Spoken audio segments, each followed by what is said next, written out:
এই কলা এই কলা এই কলা এই কলা। Welcome back to my another video. I have guys doing very well. Already আমি চলে আসছি বাজারের সাইডে। তো আমি আপনাদেরকে বাজারের ভিউটা দেখাবো, অপেক্ষা করুন, সবাই দেখতে পাবেন। হ্যালো সুপ্রিয় দর্শক, আমার সাথেই থাকুন।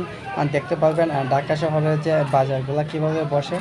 এটা হচ্ছে হাট। এখানে শাকসবজি, তেল লবণ, বিভিন্ন ধরনের হাট বাজার এখানে পাওয়া যায়। মরিচ থেকে ধরে যা কিছু আছে, মাছ, সব কিছু পাওয়া যায়। তো আপনারা একে একে দেখতে থাকেন। আমি শুধু আপনাদেরকে ভিউটা দেখাচ্ছি, বাজারের যে ভিউটা। এখানে কি সুন্দর বাজার, এখানে পরিপাটি করে সাজানো আছে মাছগুলো। এবং এই ডক্টর ইউনূস স্যার উপদেষ্টা হিসাবে দায়িত্ব পালন করাতে বিভিন্ন মালের রেট খুবই নিম্ন দামের, আগের থেকে অনেক মালের দাম খুবই কম।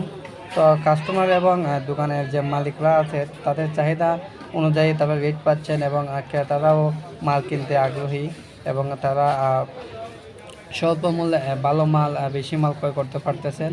এখানে কলা, লতা, বিভিন্ন ধরনের মালামালি দেখা যাচ্ছে। তো মরিচের দামও খুবই কম। ইদানিং মরিচের দাম কম হয়ে কাস্টমাররা খুব খুশি। আপনারা দেখতে পাচ্ছেন এখনো মাছ বাজারে ঢুকে গেলাম। মাছ বাজারে ঢুকে দেখেন অনেক মাছ চাষিরা যারা জেলেগুলো মাছ ধরে এনে বাজারে তুলেছে। তো এটা হচ্ছে জিতা মাছ, তাজা, পচা মাছ না। এখানে সবগুলো মাছ ধোয়া করতে পারে।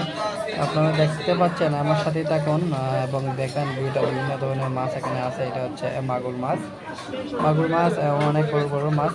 এখানে দেখেন জীবিত মাছ, পাঙ্গাস, সব ধরনের মাছই পাওয়া যায়।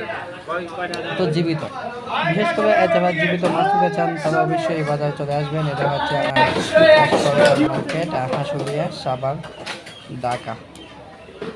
দেখতে পাচ্ছেন বিভিন্ন ধরনের মাছ আমাদের প্রবেশ করতে এই বাজারে হাট বসে। তো আমার সাথে থাকে আপনাদেরকে ধন্যবাদ এবং ভিডিওটি ভালো লাগলে লাইক, কমেন্ট এবং শেয়ার দিয়ে থাকবেন।